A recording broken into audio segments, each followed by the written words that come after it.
Agaseke k'amakuru mu karere ngapfunduriye muri Uganda. Edith Byanyuma umukobwa wa Boniface Byanyuma umunyapolitiki wubakwe muri Uganda uri mu bashinze ishyaka Democratic Party yandikiye Robert Mao usanzwe ari perezida w'ishyaka ibaruwa y'impuruza amumenyesha ko ishyaka nta cyerekezo rifite muri politiki ya Uganda. Mu ibaruwa ndende ikinyamakuru The New Vision cyabonye Edith Byanyuma wanditse nk'umurwanashyaka uteye impungenge n'ibera mu ishyaka yavuze ko nubwo ishyaka ryazahajwe n'ibibazo byinshi atumva impamvu perezida waryo bwana Robert Mao yagiye umwihoro w'ishyaka NRM umaze icyumweru ahitwa Cyankwanzi. Uyu mukobwa wa Byanyuma yabwiye abanyamakuru ko nta mpamvu n'imwe yasobanura icyajyanye mu mwihero wa NRM n'imbaraga ari mu gushyira mu gushaka umwanya wa perezida w'inteko ishinga amategeko atagishije inama ishyaka abereye perezida. Kuri Edith Byanyuma ubona kuri ishyaka DP ryose rikomeye muri politiki ya Uganda riri mu manga kandi rishobora gusenyukira muri NRM mu nyungu za Robert Mao wahawe umwanya wa minisitiri w'ubutabera n'itegeko nshinga. Mu cyumweru gishize abarwanashyaka ba Democratic Party banditse bamagana ko yitabira umwihero wa NRM rya perezida Museveni ariko yica amatwi ajyayo. Muri 2022 bwana Mao yasinye amasezerano NRM mu izina ry'ishyaka ahabwa umwanya mu butegetsi. Abarwanashyaka ba DP bavuga ko ibiri gukorwa na perezida wabo Robert Mao ntawo bitane no kurigurisha. Naho muri Sudani y'Epfo umujyi wa Kobo muri Sudani y'Epfo wongeye gufatwa n'ingabo zo ku ruhande rutavuga n'ubutegetsi nyuma y'ukwezi kumwe ugenzurwa n'ingabo za leta. Ni nyuma yo kwirukanwa muri Riek Machar hoze visi perezida w'ikiriya gihugu kuri ubu ngubu ufunzwe. Amakuru avuga ko kuwa mbere tariki ya 13 ari ingabo zo mu mutwe wa SPLA-IO wa Riek Machar aribwo zishubije umujyi wa Kobo. Amafoto n'amashusho yakwirakwijwe ku mbuga zo muri Sudani y'Epfo yerekana ziranyeshyamba zamaze kwigarura uriya mujyi aho magana y'urubyiruko rufite intwaro rugaragara rubyina kandi bishimira intsinzi. Umuvugizi wa SPLA-IO Colonel Paul Gabriel yatangaje ko bateje igihombo gikomeye ku butegetsi anatanga urutonde rw'imodoka za gisirikare bafashe. Uyu kandi yavuze ko igitero cyatangiye saa 4:02 za mu gitondo kuwa mbere kandi ko kitamaze iminota irenga 50 mbere yuko ako bifatwa burundu. Kugeza ubu nta kingabo za leta ya Sudani y'Epfo ziratangaza ko ifatwa ry'uriya mujyi ariko kuba Akobo yongeye gufatwa n'abarwanya ubutegetsi ni igihombo gikomeye ku mutwe wa SPLM uyobowe na perezida Salva Kiir. Akobo yongeye gufatwa mu gihe mu cyumweru gishize guverineri wa leta ya John Gray Riek Guy Konk yari yasuye uriya mujyi agasezeranya abaturage gukora umutekano no gusubizaho serivisi z'ibanze. Ubutegetsi bwa leta kandi bwari bwasabye abaturage n'imiryango itari leta gusubira muri uwo mujyi nyuma y'igihe kirekire barawuhunze. Nararanganije amaso ibinyamakuru byandikirwa muri Kongo Kinshasa abanyamakuru bakiza amakaramu ku mpapuro barandika banditswe mu ruzinduko ruri muri Repubulika ya Demokarasi ya Kongo. Minisitiri ushinzwe iby'impunzi n'abinjira n'abasohoka mu Bubiligi yatangaje ko agenzwa no kuburira ku kibazo cy'imibereho y'abanyekongo basaba ubuhungiro muri icyo gihugu irimo kwiyongera bikabije muri iki gihe. André Van Bosuti asubirwamo n'ibinyamakuru byo muri Kongo no mu Bubiligi avuga ko ntacyo bimaze gukomeza kujya gusaba ubuhungiro kuko benshi babwimwa. Mu myaka 3 ishize abanyekongo basabye ubuhungiro mu Bubiligi bari 150. Mu mwaka ushize bageze kuri 500 naho mezi 3 ya mbere y'umwaka bageze kuri 450 nk'uko André yabitangaje. Ibiro nta makuru bereka by'Ububiligi bivuga ko umwaka ushize 15% gusa by'abanyekongo basaba ubuhungiro mu Bubiligi aribo bashubijwe bemererwa. Avuga ko yongera ko iyo mibare André amasubirwamo agira ati birakabije cyane. Yongeraho ko abanyekongo bahawe ikaze mu Bubiligi mu gihe bubahiriza amategeko gusa. André yatangaje ko leta ya Kongo Kinshasa ubu ari igihugu cya gatatu mu bihugu bifite abaturage benshi basaba ubuhungiro mu Bubiligi. Gusa avuga ko nta mpamvu ifatika ibisobanuro ngo uko abasaba ubuhungiro benshi bava Kinshasa batava mu gace k'Iburasirazuba karimo intambara. Mu ruzinduko rwe kuwa mbere André yaganiriye n'abategetsi ba Kongo Kinshasa bari mu minisitiri w'ubutegetsi bw'igihugu mu kubasaba gufatanya kurwanya abajya mu Bubiligi mu buryo butemewe n'amategeko. Mabwire kandi ko abadepite muri Repubulika ya Demokarasi ya Kongo Kinshasa bashaka kweguza minisitiri w'umutekano mu gihugu Jacques Shabaneruko kubera kwenezwa kurinda umutekano w'abaturage n'imitungo yabo. Gahunda yo kweguza minisitiri Shabane yatangije n'umudepite w'Akarere k'Isangani mu nteko ishinga amategeko ya Kongo akaba n'umunyamuryango w'ihuriro niyo sakarire ku butegetsi. Radio Yango Kitara depite Yango Kitara amenyesheje bagenzi be ko umutekano ukomeje kuzamba mu gihugu bitewe n'ibikorwa by'ubugizi bwa nabi biri kubera Kinshasa no mu yindi mijyi ikomeye mu gihugu. Yagize ati waba utuye Kinshasa cyangwa se ahandi ubujura bwitwaje intwaro bukorwa ku manywa yangu mwamenyera niba ari riri gukorwa mwamenyera niba ari cyakozwe kirebana n'urwamo ibyaha batawe muri yombi umunsi ku munsi abanyekongo nta mutekano bafite. Ese twakomeza guceceka kubera ko turi muri niyo sakare atoya.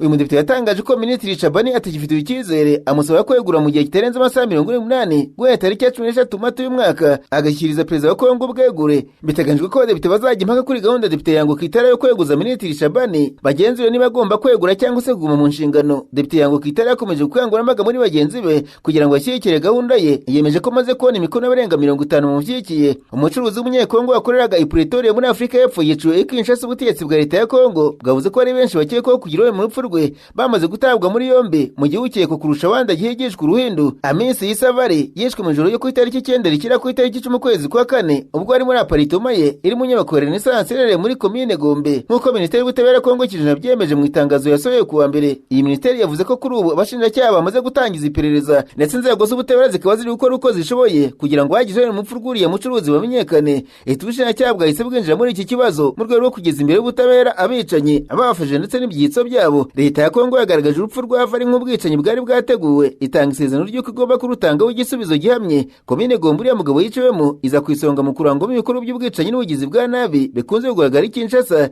nubwo ari ahantu hasanzwe habarizwa inyubako nyinshi z'ibiro bya leta n'imiryango mpuzamahanga. Leta ya Kongo yavuze ko igomba gukora ibishoboka byose igaca ubugizi bwa nabi bukunze kugaragara muri kariya gace ndetse ikanarinda abaturage n'ibyabo. Amisi Yisavari wari usanzwe uri umuyobozi w'ishyirahamwe ry'umukino wa netball muri Kongo Kinshasa yishwe mu gihe yatsindiye isoko ryo kuvugurura urwambaro ndetse n'ikibuga cya Stade de Martyrs y'i Kinshasa, bikavugwa ko byabariri mu byo yazize.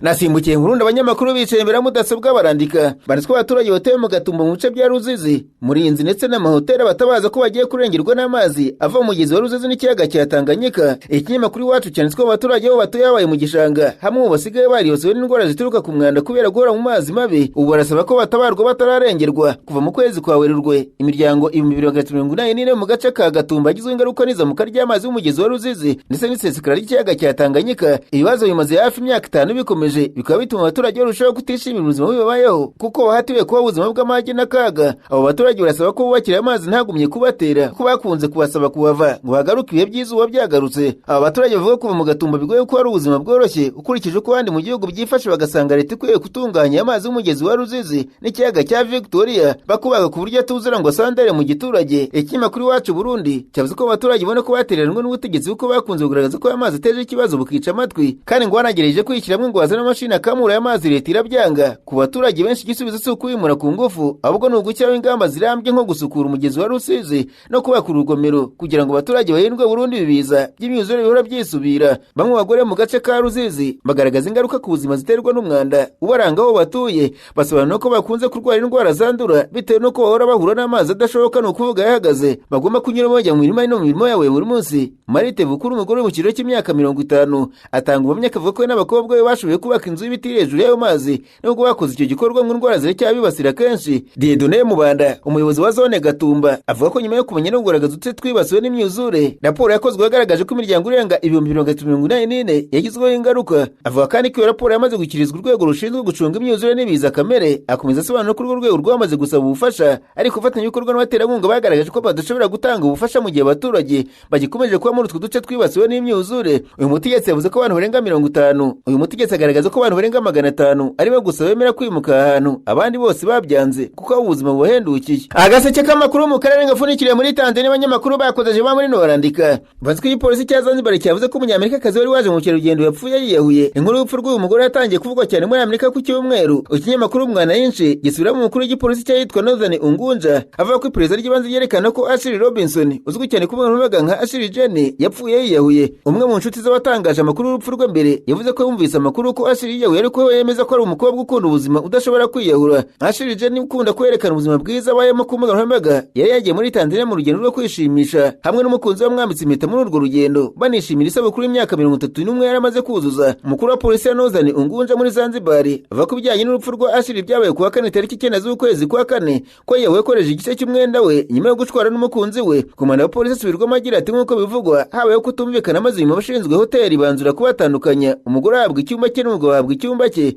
Polisi yavuze ko yatabajwe igasanga Ashley akirimo muzima, akajyanwa kwa muganga akapfira kuwa 5 tariki 10. Umubiri uracyari muri iki gihugu mu gihe hategerejwe gukorwa irindi suzuma mbere yo kujyanwa muri Amerika nk'uko igipolisi kibivuga. Mu itangazo umuryango Ashley Robinson wasohoye uyu munsi wavuze ko nubwo ufite ibibazo byinshi wizeye abatetsi muri Zanzibar kuko barimo gukorana bya hafi mu gushaka umucyo n'ibisubizo. Muri Afurika, Papa Leo wa 14 arashaka ko isi yanga amaso Afurika nk'uko umutetsi wo hejuru Vatican yabivuze, mu gihe Papa ari mu ruzinduko rukomeye muri Afurika ruvuga ku nsanganyamatsiko z'amahoro, abimukira n'ibiganiro hagati y'amadini. Urwo ruzinduko rw'iminsi 11 yatangiye muri Algeria kuwa mbere, nirwo rwo mu mahanga rukomeye rwa kabiri Papa Leo yakoze kuva atorewe kuba Papa muri Gicurasi umwaka ushize, ndetse rugaragaza ukuntu Afurika irimo kurushaho kuba umugabane w'ingenzi kuri Kiliziya Gatolika.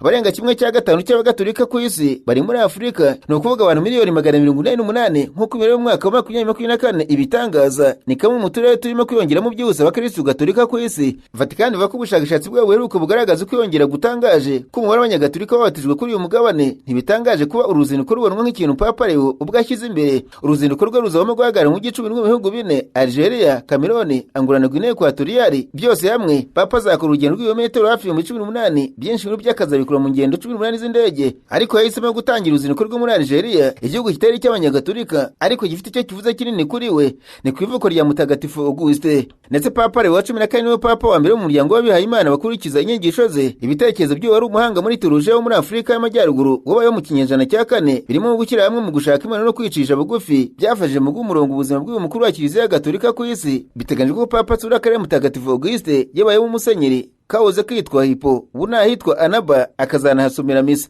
Nsoreze umuhanga bambwira ko nyuma yuko bukomeje kwakirwa nabi, Perezida wa Amerika Donald Trump ko bigaragara yakuye ubutumwa bwateje impaka yari yatangaje kuri nkoranyambaga rwa Truth Social yigaragazagamo nk'umuntu umeze nka Yesu Kristo.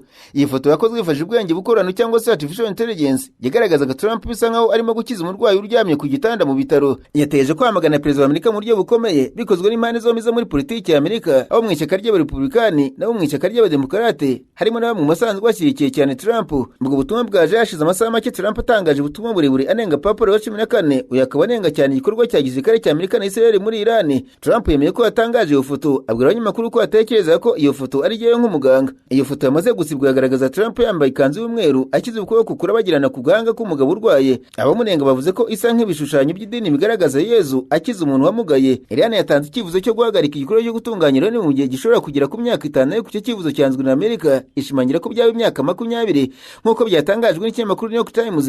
Mu gusubiramo amagambo y'abatetsi bo hejuru muri Iran no muri Amerika baganiriye nacyo, iyo nkuru ya New York Times yongeyeho ko Amerika na Iran buri ruhande rwagirije ku rundi ibyifuzo bijyanye no guhagarika ibiro bya nucleaire byateye Iran. Ubwo intumwa z'ibihugu byombi zari mu biganiro muri Pakistan mu mpera z'icyumweru gishize, ariko ko zakomeje kutumvikana nizagera ku masezerano. Ariko ibiganiro byumvikanisha ko hashobora kuba hakiri inzira yo kugera ku masezerano y'amahoro, ndetse hashobora no kuba ari indi nama ya kabiri y'imbona nkubone. BBC yasabye ibiro bya Perezida wa Amerika kugira icyo bivuga kuri ayo makuru. Intego za Iran zo mu rwego rwa nucleaire zimaze igihe ari ikibazo cy'ingutu muri iyi ntambara. Ku cyumweru Perezida wa Amerika Donald Trump yashimangiye ko Amerika izakora ibishoboka byose kugira ngo Iran ntizagire intwaro kirimbuzi ya nucleaire. Icyemezo cy'ubutegetsi bwa Washington cyo gufunga ikigo cy'Abarabu ku ngendo zose z'amato n'indege kimaze umwanya gitangiye gushyirwa mu bikorwa. Bumwe mu bwato urutura bw'intambara bwa Amerika buri mu burimo kwifashishwa. Abategetsi batandukanye ku isi bamaze kwamagana iki cyemezo. Umuryango w'Abibumbye nawo umaze gutangaza ko nta gihugu cyemerewe gufunga inzira mpuzamahanga y'amazi nk'uko ishami rya International Maritime Organization rimaze kubitangaza. Amato yose bujwe guca mu kigo cy'Abarabu ku byamubyarira no mu nyanja y'Oman, akarere kanini karimo n'umuriro wa Hormuz. Amashusho y'icyogajuru yafashwe bwa 6 yerekanye ubwato urutura bw'intambara bwa Amerika bwitwa USS Abraham Lincoln butwara indege z'intambara buri ku ntangiriro y'uburasirazuba bw'inyanja y'Oman muri kilometero 200 mu majyepfo y'umwaro wa Iran. Aha ni hafi cyane mu bwato butwarwa n'ingufu za nucleaire bugeze bwegera ikigobe cy'Abarabu cyangwa se ikigobe cya Perse. Ayandi mato abiri yabonetse mu mashusho angana muri mu bwa USS Abraham Lincoln bufite n'ubushobozi bwo kurasa no gucwanyaguza za misile. Aya mato kandi kugeza ubu ntibirashoboka kumenya neza yariyo, ariko bikeye ko yose arimo gushyira mu bikorwa ifungwa rya kariya karere k'inyanja ryatangajwe na Amerika. Trump yabure ko amato yose azagerageza guca muri ako karere afatwa agafungwa, kandi amato y'intambara ari bugerageze kurwanya iki cyemezo cya Amerika agomba kurasa agashwanyaguzwa.